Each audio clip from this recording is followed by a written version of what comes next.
Chers amis, bonjour. Soyez les bienvenus à ce nouvel enseignement. Plongeons ensemble dans ce monde merveilleux de la parole de Dieu qui instruit, qui corrige, qui montre la route directe vers Dieu. De notre part, ça prend une belle ouverture du cœur pour accueillir le message de Dieu qui est dérangeant. Mais voilà la beauté de son instruction pour son peuple. C'est par amour qu'il le fait. C'est de toute beauté. Ouvrons-nous à l'expérience de l'Esprit, à cet apprentissage de la parole de Dieu et laissons pénétrer cette parole dans les profondeurs de notre âme, de notre esprit pour en ramasser les fruits. Nous allons parcourir plusieurs étapes. Laissons-nous guider. N'ayons pas peur. Quand on a une belle ouverture, ça fonctionne bien. Et Dieu fait son œuvre en nous. Accueillons son message dans l'humilité en invoquant son Esprit Saint. Absolument. Esprit Saint, inspiration divine, détruis en moi toute paresse spirituelle, toute indifférence, mes doutes et mes craintes. Comble-moi de ta lumière, de ta sagesse, de ta paix et de ta joie. Nous te demandons, Saint-Esprit de Dieu, de nous accompagner en tout instant de notre vie. À toi la gloire et l'honneur, la puissance et l'adoration pour les siècles des siècles. Amen. Commençons cet enseignement au nom du Père et du Fils et du Saint-Esprit. Amen.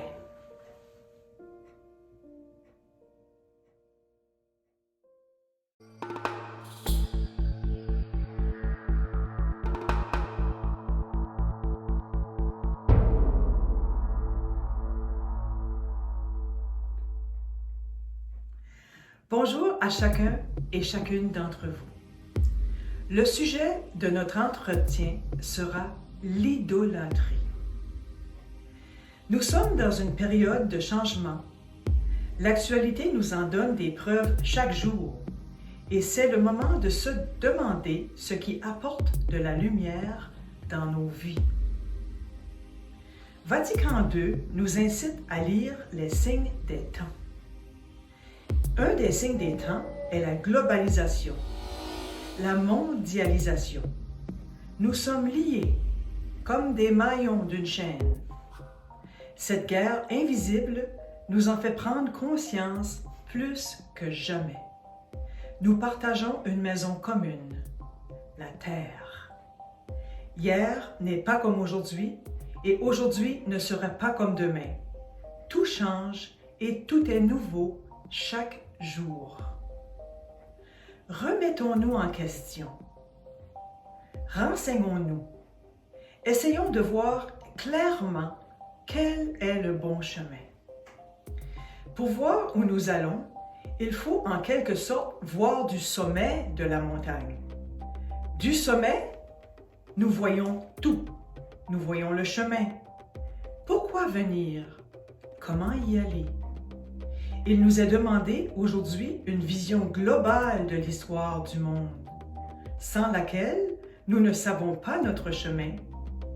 Et la Bible a cette vision d'en haut de l'histoire humaine. C'est la boussole qui nous aide à trouver la vérité. La volonté de Dieu, c'est la vérité de l'histoire. C'est faire réussir la création. C'est faire réussir l'humain. L'idolâtrie est quelque chose qui existe depuis la nuit des temps et qui fait toujours partie intégrale de nos vies. C'est un sujet ambigu, peu discuté et peut-être mal compris. Pourtant, on nous en parle dès le début de l'Ancien Testament jusqu'à dans l'Apocalypse. Chacun doit sonder son cœur pour savoir si l'Éternel est en toute vérité son Dieu. Posons-nous des questions. Mon cœur est-il à Dieu? Ai-je l'Éternel pour soutien, pour Père et pour Sauveur? Est-ce à lui que je m'adresse dans les bons ou les mauvais jours? Ou bien me voit-on chancelant, incertain, plus confiant dans les créatures que dans le Créateur? Il est indispensable de comprendre ce qu'est l'idolâtrie. En effet, elle peut se développer dans un domaine de notre vie pendant longtemps et y prendre racine toujours plus profondément. Il est donc très important de comprendre que pécher ne veut pas seulement dire faire des mauvaises choses. Pécher, c'est aussi transformer de bonnes choses en choses divines et suprêmes. Cela détruit notre âme, détruit la communauté et déshonore Dieu. Soyons vrais dans notre examen et répondons chacun devant Dieu et la main sur la conscience à cette sérieuse question. Dans la Bible, Dieu dit au Deutéronome 30, verset 19, « J'ai placé devant toi la vie et la mort. Tu choisiras la vie. » Cette phrase n'a rien d'évident. Choisir la vie n'est pas toujours facile. La vie est une remise en question permanente, un doute, un questionnement, parfois éreintant, souvent inconfortable. La vie tient entre la stabilité et le mouvement. Si on est uniquement dans la stabilité, on est mort.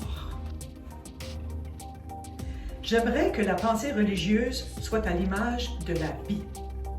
Une pensée inscrite dans une conviction, avec une pratique et des rites, mais une pensée mobile, dérangeante, ouverte et en mouvement permanent. Cette dernière année permet à l'Église de se réinventer, bien au-delà de ses murs. Il faut marcher avec notre époque.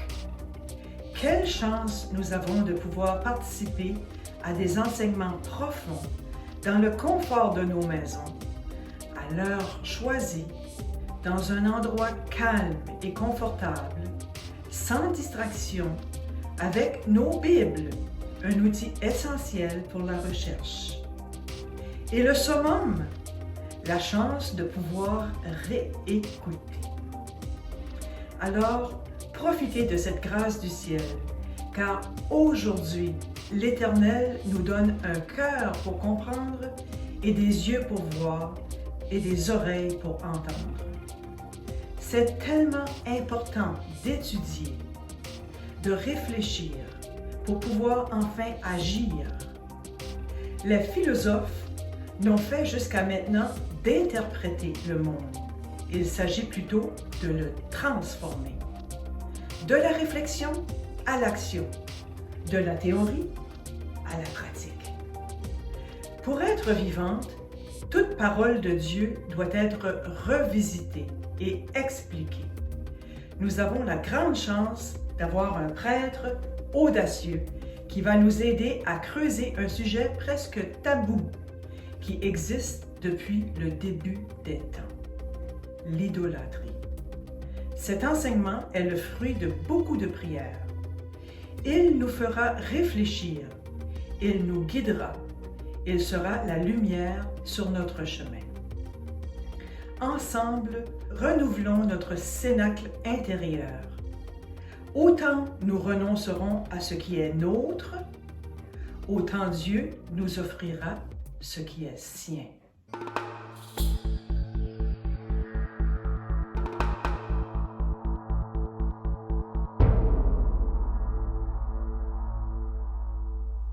Hélène, chers amis, plongeons dans l'enseignement.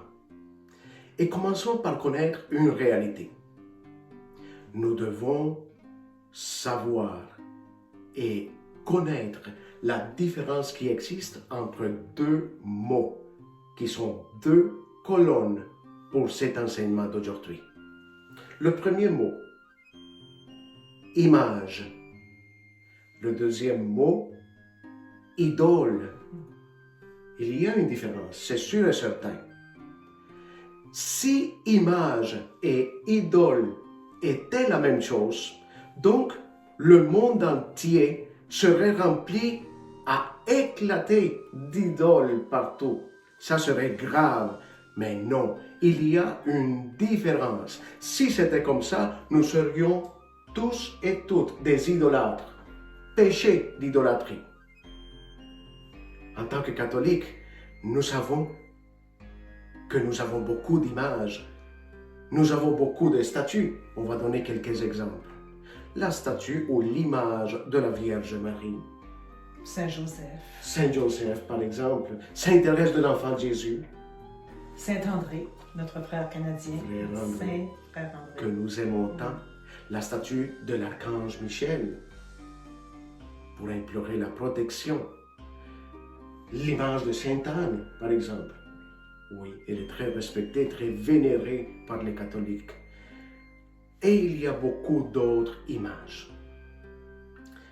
Mais nous devons toujours plonger dans la réflexion en nous posant des questions. À partir de deux affirmations, nous pourrons commencer à plonger dans cette réflexion. Écoutons. Pensez-vous que les catholiques sont des idolâtres parce qu'ils ont de nombreuses images? Réfléchissons bien. Pensez-vous que les catholiques sont des idolâtres parce qu'ils ont de nombreuses idoles? Alors Hélène, image et idole, toujours par rapport à l'idolâtrie. Si nous les catholiques nous sommes des idolâtres parce que nous avons des images ou bien parce que nous avons des idoles. Merci de ces deux questions-là, Hélène. Elles nous aident à réfléchir. Réfléchissons. Vous connaissez déjà votre prêtre qui aime tellement décortiquer les mots pour trouver leur origine et pour comprendre les réalités que les mots veulent nous transmettre. N'est-ce pas, Hélène? Oui, c'est un très beau trait. Ça nous aide beaucoup à comprendre. Oui. On va loin dans nos réflexions quand nous le faisons. Alors, si on le fait aujourd'hui avec le mot qui nous intéresse, le mot idolâtrie, serais-tu d'accord? Ben, pourquoi pas? Bien sûr. Plongeons. Plongeons, oui. Mes amis, le mot idolâtrie vient de la fusion de deux mots grecs. Le premier, c'est le mot eidolon. Quelle est la traduction en français du mot eidolon? Je dirais que c'est probablement figure ou statue. Très bien. Exactement. Eidolon signifie figure ou statue. Très bien. Deuxième mot, latron.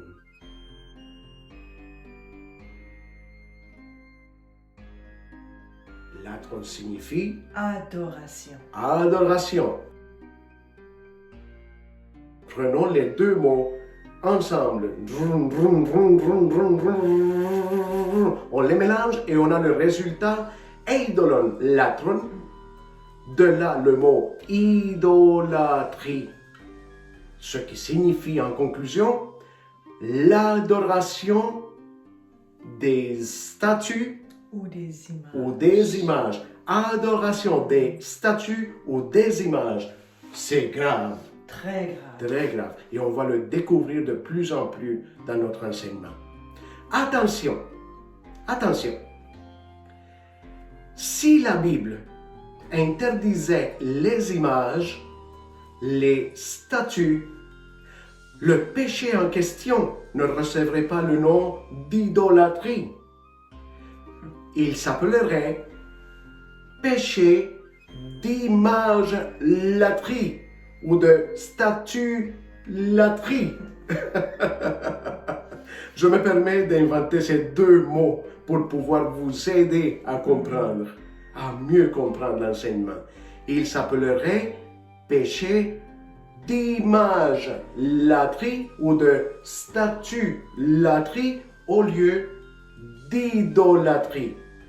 Si la Bible interdisait les images ou les statues, mais elle ne le fait pas et on va le découvrir ensemble. Conclusion, idole et image, C'est pas la même chose. pas du tout, pas du tout.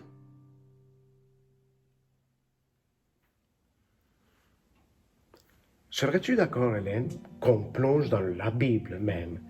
On peut parler et parler et parler, mais on est ici pour apprendre ensemble de quoi la Bible nous parle, la façon dont elle le fait, et elle veut nous donner vraiment un enseignement. Serais-tu d'accord qu'on fasse référence à la Bible? Ah, j'ai le goût, oui, Bien absolument. Faisons-le. Alors, si nous prenons d'abord un texte qui parle au sujet des statues et des images, et nous pourrons faire à partir de ce texte un exercice. Allons-y. On le fait? Oui. Alors, je vais te remettre la Bible et on va plonger dans le psaume 115 qui va parler au sujet des statues. Faisons très attention. Un moment. Et voilà, Hélène, notre instrument. Merci. Notre instrument indispensable. Oui. Psaume 115. Écoutons. On va prendre le verset 5, 6 et 7. Hélène? Elles ont une bouche et ne parlent pas. Ça parle des images, des statues. Qu'est-ce que ça dit? Elles ont une bouche et ne parlent pas. Regardez. Les statues ont une bouche et ne parlent pas. OK, continue. Elles ont des yeux et ne voient point. Je le constate. Oui, elle a des yeux mais ne voit pas. Oh, ça m'interroge. Hop. Elles ont des oreilles et n'entendent pas. Oui, une bouche, des yeux et des oreilles et elle n'entend pas. Elles ont des mains et ne touchent point. Je la touche, mais si je mets ma main ici, elle ne me touche pas. Ça commence à m'inquiéter, Hélène. Ça a l'air que ça parle de nos images de l'Église catholique, probablement. On va le découvrir. Ces images tellement controversées. Oui. Elles ont un nez et ne sentent pas. Oui.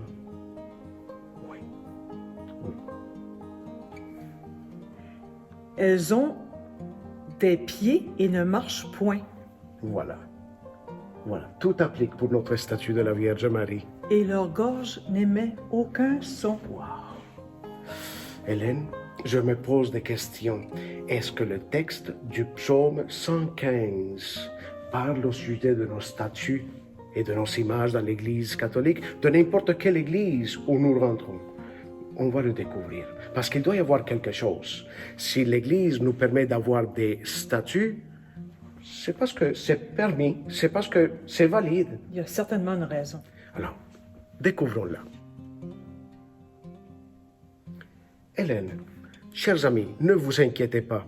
Vous avez un prêtre du Très-Haut ici pour vous expliquer le contexte et pour vous expliquer la raison pour laquelle notre mère, l'Église catholique, nous permet et approuve d'avoir des statues.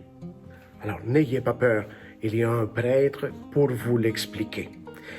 Il ne faut pas du tout oublier qu'il y a une règle d'or. On l'a déjà mentionné dans les autres enseignements. Quelle est notre règle d'or?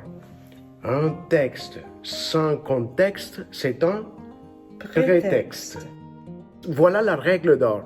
Il ne faut pas du tout l'oublier. Alors Hélène, j'aurais une question pour toi.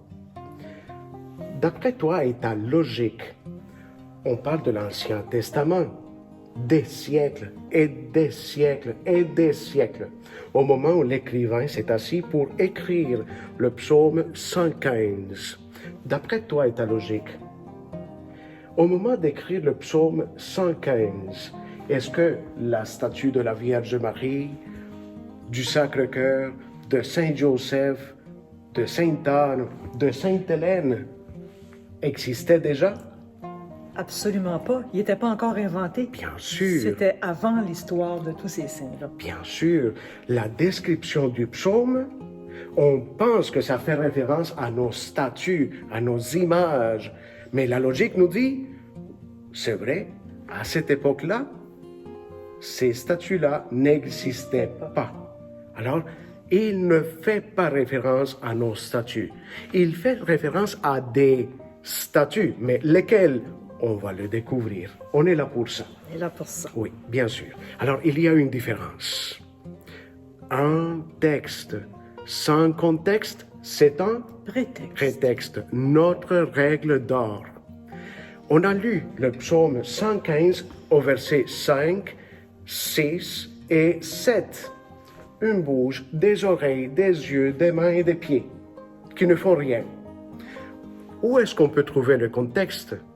N'oublions pas qu'avant le verset 5, il y a le 4, le 3, le 2 et le 1. Si on l'oublie, si on le met à part, on ne va jamais connaître le contexte. Voilà, ça c'est le secret. Hélène, alors je t'invite à prendre encore le psaume 115 et on va lire le verset 1, 2, 3 et 4. Qu'est-ce qu'on va trouver dans le psaume, ces 4 versets-là? On va trouver un dialogue entre deux peuples. Parce qu'à cette époque-là, il y avait deux peuples en Israël. D'un côté, il y avait les païens, je vais les décrire comme ça. Il s'agissait des non-circoncis qui adoraient plusieurs dieux. Ils ne croyaient pas qu'il y avait un seul Dieu de l'univers. Ils avaient de multiples dieux, des non-circoncis qui adoraient plusieurs dieux. Ça, c'est les païens. Et de l'autre côté, il y avait les Juifs. Eux, ils croyaient. Eux, ils croyaient qu'il y avait un seul Dieu véritable, Yahvé, le Seigneur de l'univers, le Créateur, un seul. Alors, on a un peuple polythéiste, les païens, contre un peuple monothéiste. Le psaume, au verset 1, 2, 3 et 4, c'est un dialogue entre les deux. Je vous invite, ou bien nous vous invitons à l'écouter attentivement pour pouvoir l'assumer et le comprendre. Hélène? Ce n'est pas nous, Seigneur.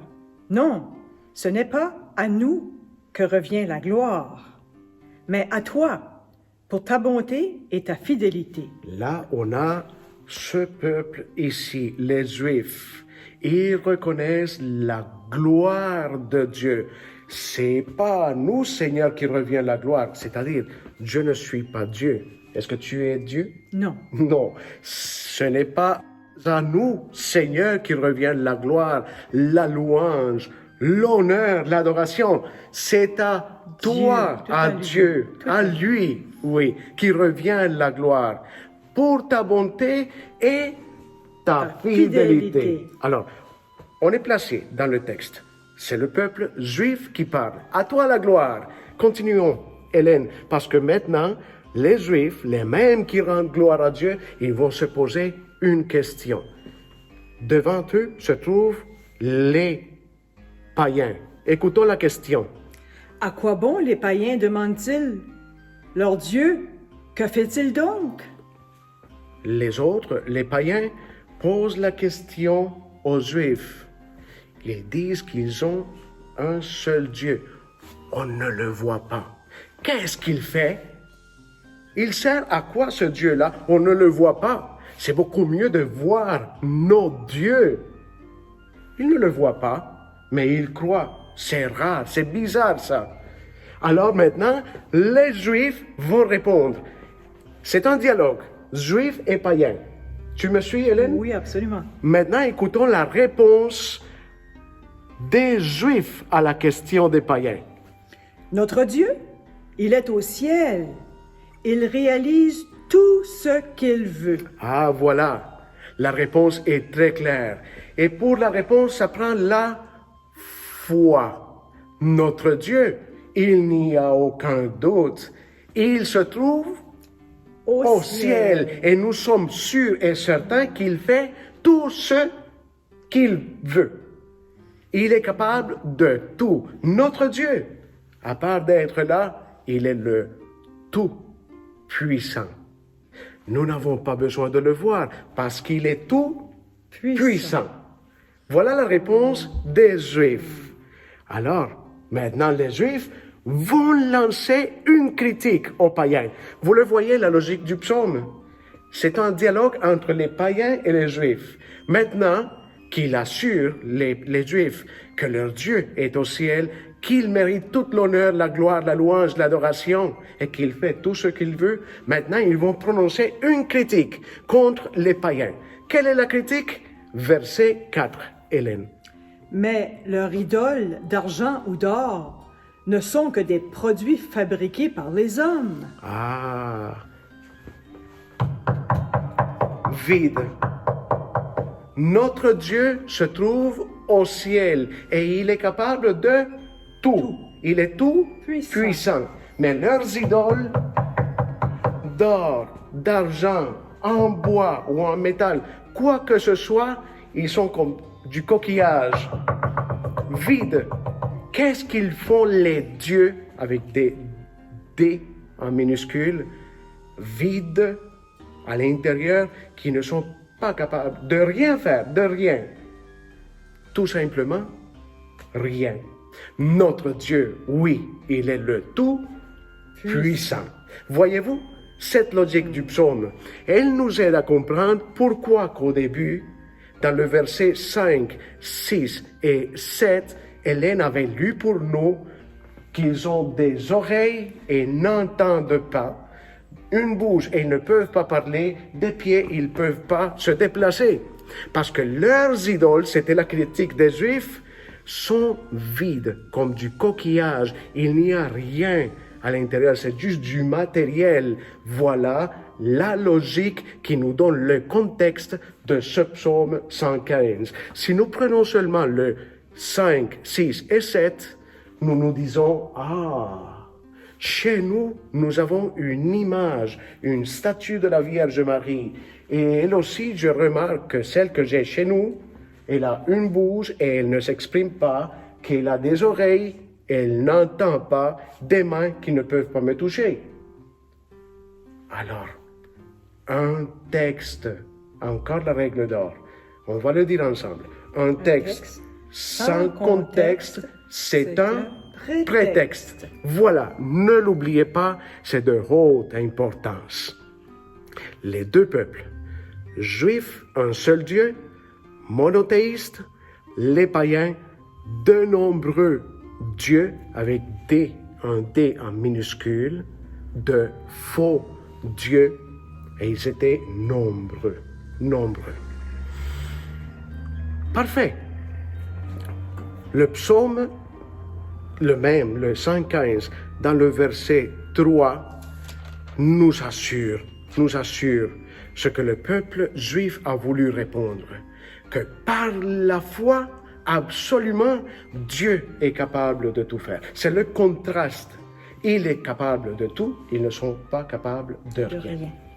Mais, maintenant, prenons le verset 4, et on va finir avec ça, pour savoir si le psaume parle définitivement de nos statues, de Saint Joseph, du frère André, la Sainte Croix, ou Sainte Hélène, ou n'importe quelle statue. Les statues de la crèche de Noël, par exemple.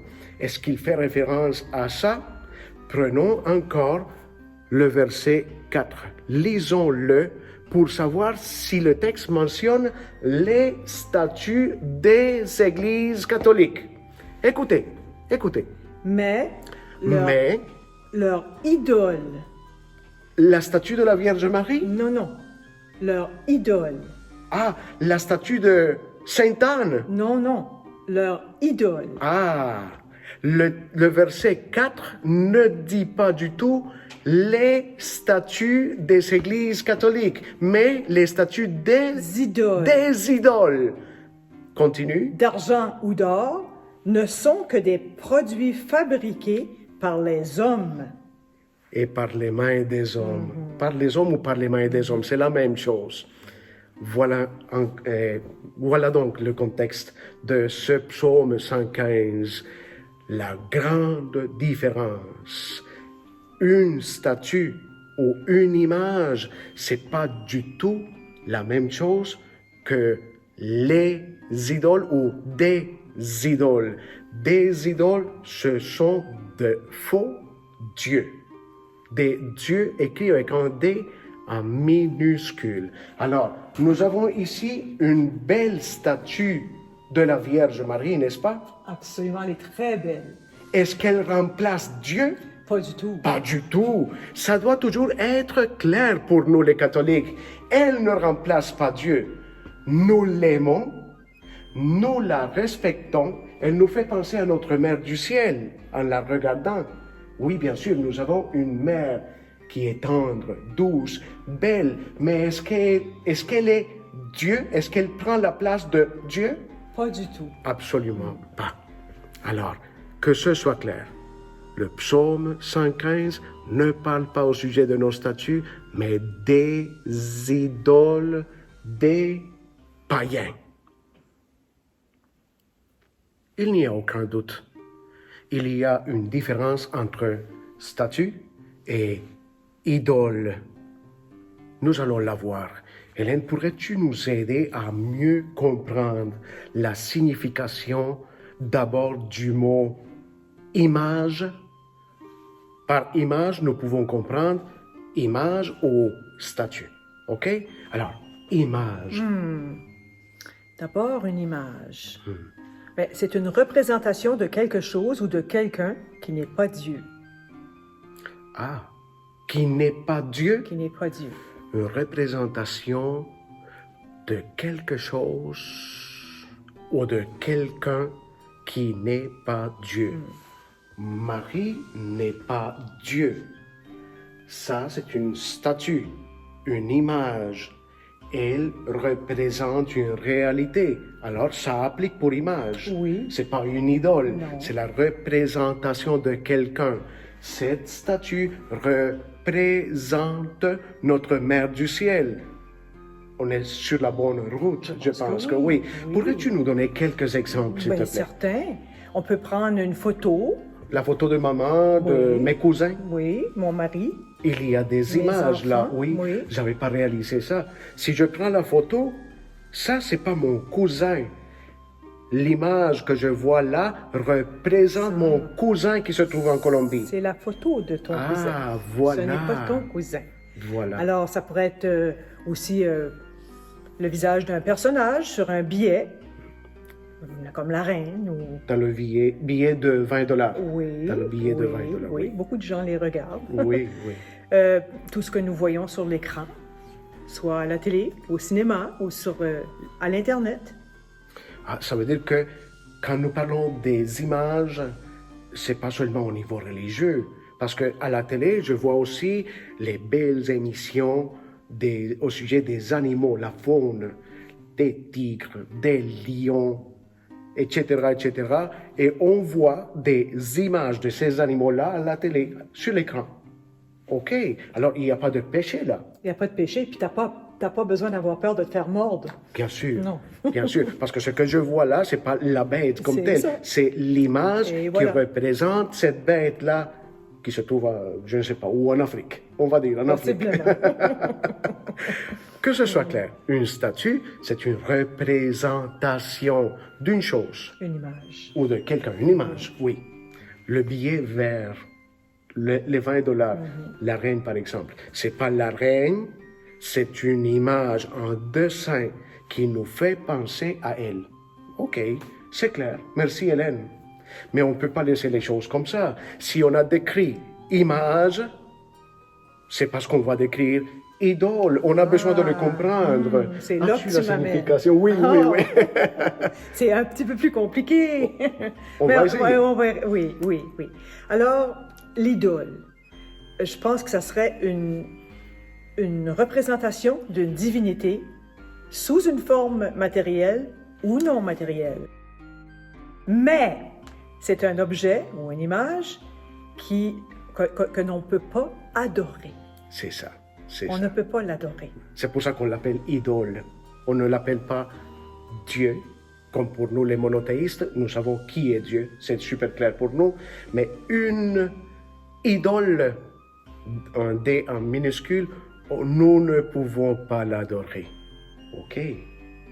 OK, parfait. As-tu des exemples à nous donner j'ai pour des- mieux comprendre? Oui. Les exemples nous aident à plonger dans la Oui, description. oui, des exemples où, disons, dans l'Ancien Testament, les veaux d'or, eux, ils étaient adorés.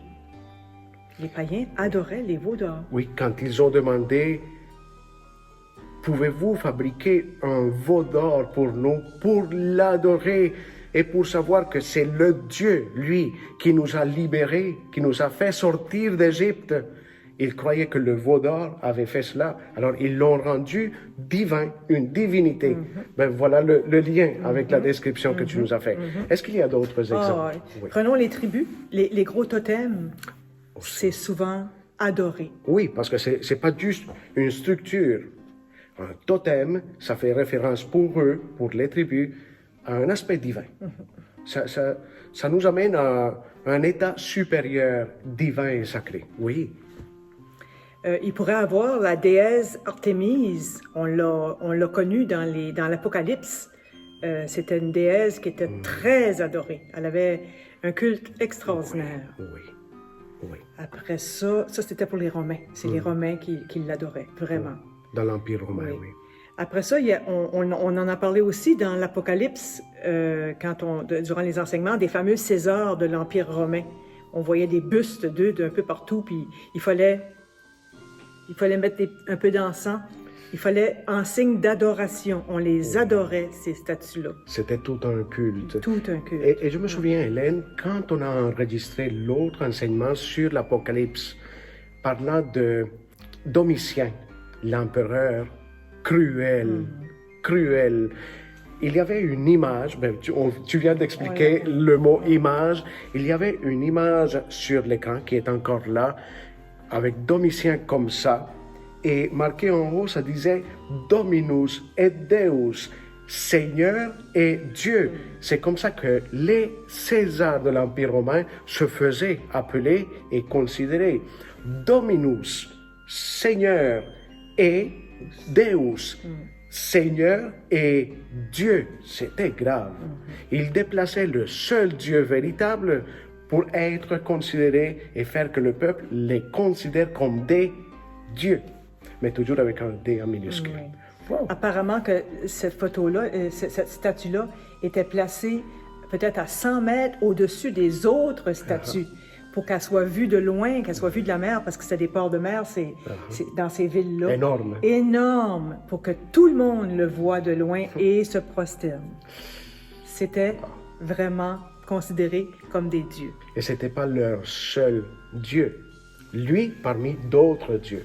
Parmi d'autres, oui. Il y avait aussi Jupiter. Aussi pour les Romains. Oui, aussi. Oui. On pourrait vous en donner des exemples d'ici à demain. Il y en Oui, avait beaucoup. bien sûr, bien sûr.